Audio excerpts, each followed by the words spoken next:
Halo teman-teman, apa kabar?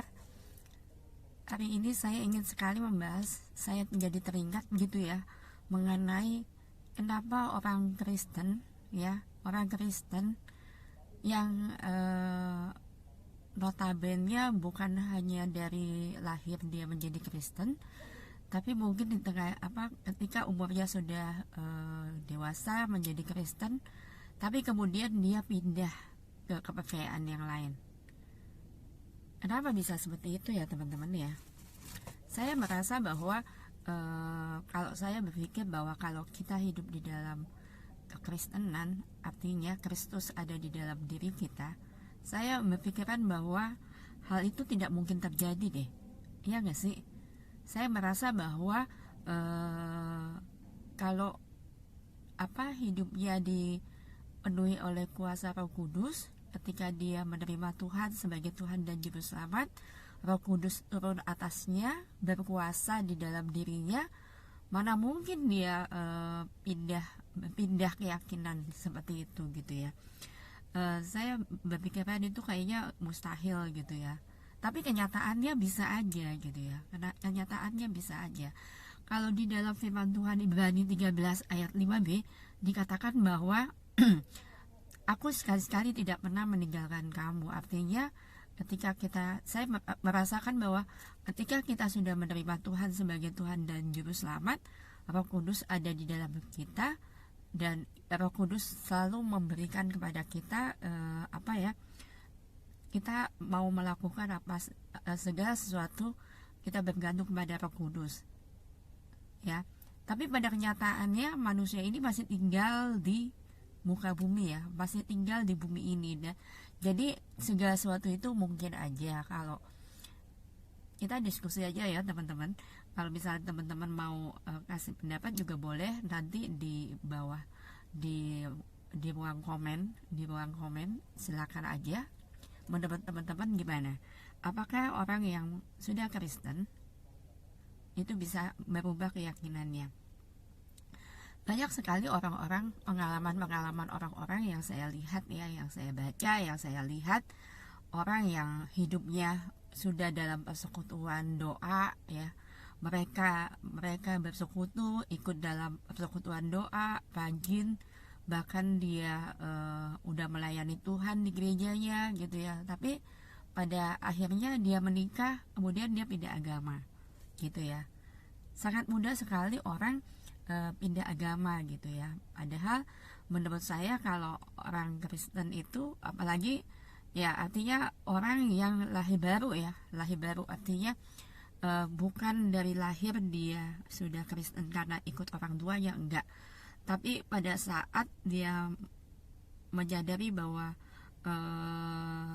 Tuhan adalah juru selamatnya, pada saat mungkin udah dewasa, tapi dia bisa aja meninggalkan Tuhan gitu ya. Terus kalau dipikirkan gitu ya, kenapa bisa begitu gitu ya, kenapa bisa orang Kristen yang ini bisa pindah agama, pindah keyakinan?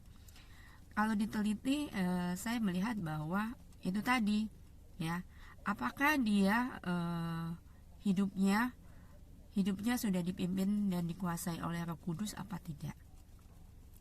Bagaimana dia berjalan dengan iman bersama dengan Tuhan? Kalau saya bilang adalah dasarnya bagaimana pengenalan dia pada Tuhan sih, ya.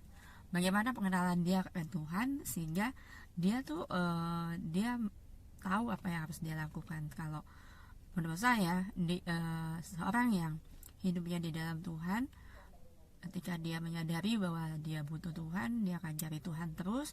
Kemudian dia belajar, dia membaca Alkitab, dia berdoa setiap harinya, dia memelihara hubungan dengan Tuhan. Itu kayaknya mustahil banget gitu ya kalau dia akhirnya meninggalkan Tuhan oleh karena suatu hal ya. Kalau orang-orang yang meninggalkan Tuhan, saya berpikiran bahwa hidupnya memang tidak di dalam Tuhan. Dia pada saat dia dewasa, mungkin ya, ketika dia waktu itu dia KKR, emosinya dia menerima Tuhan sebagai Tuhan dan Juru Selamat, apakah dia pelihara hal itu atau tidak. Ya, waktu saya menerima Tuhan sebagai Tuhan dan Juru Selamat, saya itu kayak orang yang jatuh cinta sama Tuhan. Saya mencari-cari tentang Tuhan karena memang di dalam kesaksian saya juga saya bilang bahwa saya itu dari kecil gak pernah ke gereja, gak pernah ikut sekolah minggu. Mungkin ikut sekolah minggu tapi cuma sekali 2 kali gitu ya. Apa yang didapat pada saat waktu kecil itu jadi artinya apa? Artinya bahwa pemeliharaan hubungan kita sama Tuhan itu memang harus dibentuk, selalu dibentuk supaya bertumbuh, selalu begitu.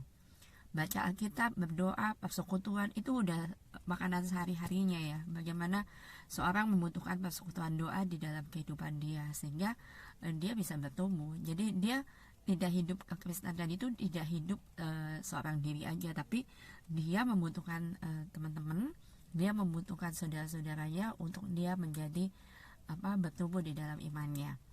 Ya, Tuhan pakai banyak orang, Tuhan pakai banyak persekutuan untuk anak-anaknya dapat bertumbuh gitu ya. Jadi saya sih berpikir begitu ya, pemeliharaan Tuhan itu ada ketika kita juga mau melakukan hal itu gitu ya.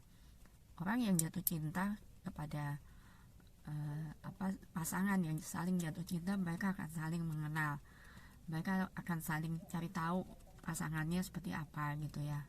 Ya, selalu begitu. Demikian juga kita, kalau kita jatuh cinta pada Tuhan, bagaimana kita memelihara hubungan dengan Tuhan, mencari tahu Tuhan itu maunya apa, pasti kita belajar, mempelajari apa yang mau Tuhan katakan, apa yang mau Tuhan berikan kepada kita. Jadi itu proses pembentukan diri kita untuk semakin dibentuk oleh Tuhan. Seperti kayak pohon gitu ya, dia tidak akan tumbuh besar kalau dia tidak disiram, kalau dia tidak dikasih pupuk, kalau dia tidak dipelihara gitu ya. Tiba-tiba daunnya dipotong misalnya supaya pemeliharaannya seperti itu gitu ya.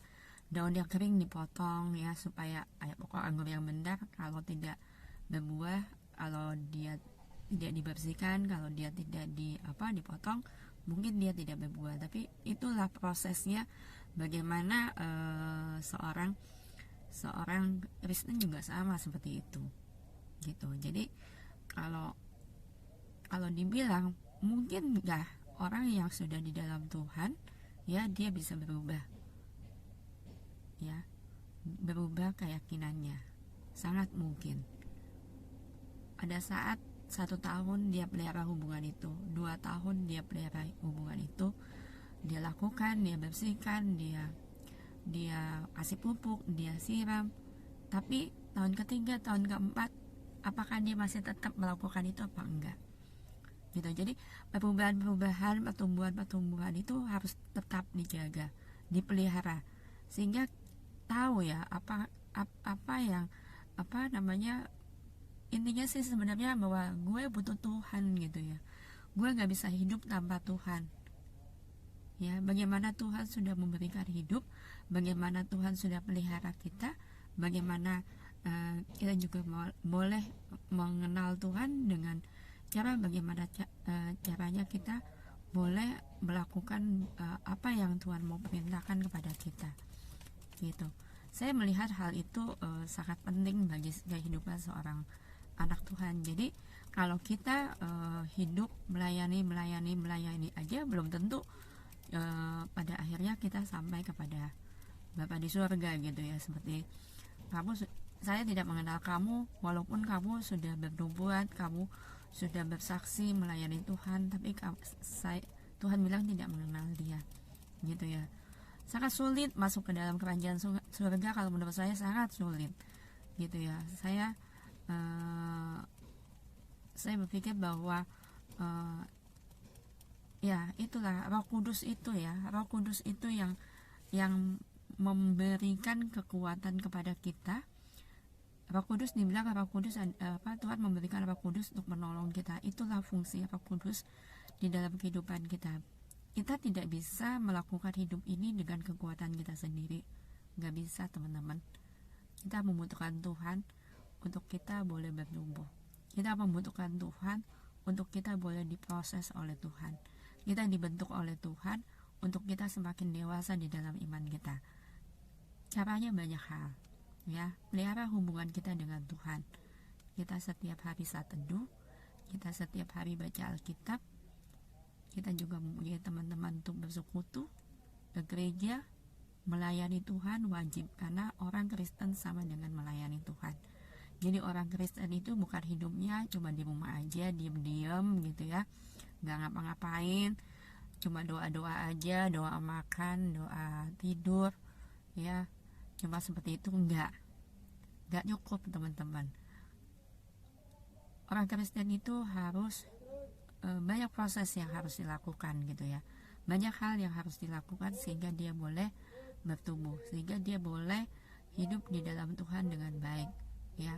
Dia boleh dewasa di dalam imannya, dia boleh menjadi kuat di dalam Tuhan. Jadi ketika dia menghadapi masalah, ketika dia menghadapi banyak ya namanya hidup di dunia ya, banyak sekali masalah gitu ya. Kita hidup sendiri banyak masalah, kita hidup berdua banyak masalah, kita hidup berkeluarga juga banyak masalah. Saya rasa kalau kita nggak di dalam Tuhan gitu ya, bagaimana kita bisa kuat menghadapi segala macam kehidupan ini yang berat ini gitu ya. Ya, itu sih bagaimana caranya kita memelihara hubungan kita sama Tuhan. Jadi gak heran kalau orang tidak memelihara hubungannya dengan Tuhan, gak heran kalau dia berpindah agama gitu ya, kalau dia pindah keyakinan yang lain gitu ya, gak heran gitu ya, karena seperti itu gitu ya. Mungkin kalau kita gak kuat-kuat di dalam iman kita ya, ketika kita menghadapi masalah, kita lari ke alkohol, kita lari ke hal-hal yang negatif ya, hal-hal yang menyenangkan sesaat gitu ya. Dia lupa bahwa hal itu tidak menguntungkan buat dia, hal itu tidak membuat dia menjadi bahagia, enggak sama sekali. Mungkin bahagia sesaat, tapi setelah itu mikir lagi, masalah lagi lebih berat lagi muncul lagi. Teman-teman bisa bayangkan kalau hal itu terjadi pada kita semua gitu ya. Jadi saya sih berharap saya sangat berharap bahwa pada saat nanti Tuhan memanggil kita, kita siap. Pada saat Tuhan memanggil kita tuh kita ada di dalam posisi yang benar ya, siap di mana kita boleh masuk dalam kerajaan surga gitu. Jadi itulah, jaga persekutuan kita dengan Tuhan, jaga hubungan kita dengan Tuhan. Caranya gimana? Ya tadi itu, baca Alkitab, doa, ya, bersekutu, melayani Tuhan. Karena melayani Tuhan itu adalah mengucapkan syukur hidup kita sebenarnya. Ya, Tuhan lebih dahulu melayani kita. Sekarang kita harus melayani Tuhan juga dong. Iya gak sih? Masa kita terus yang dilayani? Enggak dong. Kita hanya bersyukur aja kepada Tuhan. Kita melakukan sesuatu itu karena kita mau bersyukur kepada Tuhan. Kita pengen Tuhan senang. Kita pengen Tuhan happy dengan kita. Ya, banyak hal yang harus kita lakukan, banyak hal yang kita jaga hubungan kita dengan Tuhan. Jangan sampai pada saat kita dipanggil Tuhan ya, kita ada di posisi yang kurang tepat. Artinya pada saat kita dipanggil Tuhan, kita sedang melakukan dosa. Pada saat kita dipanggil Tuhan, kita posisinya pada saat kita marah sama Tuhan, ya, seperti itu. Jadi teman-teman, peliharalah hubungan kita dengan Tuhan. Tuhan memberikan kebahagiaan untuk kita, hidup yang kelimpahan. Di dalam Yohanes 10 ayat 10b dikatakan bahwa dia memberikan kelimpahan kepada kita, kebahagiaan kepada kita. Jadi itu sebenarnya tujuan Tuhan untuk menciptakan manusia ke dalam dunia ini adalah satu, memberikan kita kebahagiaan, ya. Bagaimana kita juga boleh salah satu tujuan Tuhan menciptakan kita manusia di dalam hidup ini adalah untuk memuliakan nama Tuhan sebenarnya. Jadi kita nggak perlu takut, karena kita ada Roh Kudus yang menolong kita untuk kita boleh menjadi seorang pelayan Tuhan, seorang anak Tuhan yang setia kepada Tuhan. Pada saat Tuhan memanggil, kita ada di dalam posisi di mana kita memang benar-benar hidup di dalam kebenaran. Tuhan melihat itu. Itulah teman-teman ya, kita sangat membutuhkan Tuhan. Jadi jangan lari dari Tuhan. Pada saat kita menghadapi masalah, kita larinya ke Tuhan, bukan kemana-mana ya. Jadi jangan sampai kita pindah keyakinan karena melepas surga yang udah di tangan, melepas kehidupan kekal yang sudah di tangan. Itu aduh, kasihan banget gitu ya, kasihan banget. Jadi kita sama-sama berdoa terus pada Tuhan agar kita boleh dilindungi oleh Tuhan. Kita boleh yakin bahwa suatu hari Tuhan memanggil kita, kita sudah siap. Kita sudah siap. Ini aja sih teman-teman. Jadi saya mau cerita hal ini karena banyak teman-teman saya yang pindah keyakinan, padahal dia sudah melayani Tuhan, dia sudah aktif di gereja, di persekutuan, tapi dia pindah keyakinan ke keyakinan yang lain. Itu aja, kita pelihara ya. Sayang sekali hidup di dalam Tuhan ini hanya sekali, dan Tuhan sudah memberikan nyawanya buat kita, menyelamatkan kita. Kita harus menerima dia untuk kita benar-benar dibentuk menjadi seorang anak Tuhan yang benar-benar dikasihi Tuhan. Puji nama Tuhan, kiranya ini boleh menjadi berkat bagi kita semua teman-teman. Terima kasih sudah mendengarkan apa ya namanya ini, renungan sedikit ya, renungan sedikit. Saya bagikan kesaksian ini kepada teman-teman karena pengalaman ini boleh terjadi di seputar kehidupan kita, saudara-saudara kita, teman-teman kita. Kita sangat prihatin dengan hal itu, tapi tidak ada ampun bagi orang yang meninggalkan Tuhan ya. Ini aja teman-teman, kiranya boleh menjadi berkat bagi kita semua. Terima kasih, sampai jumpa.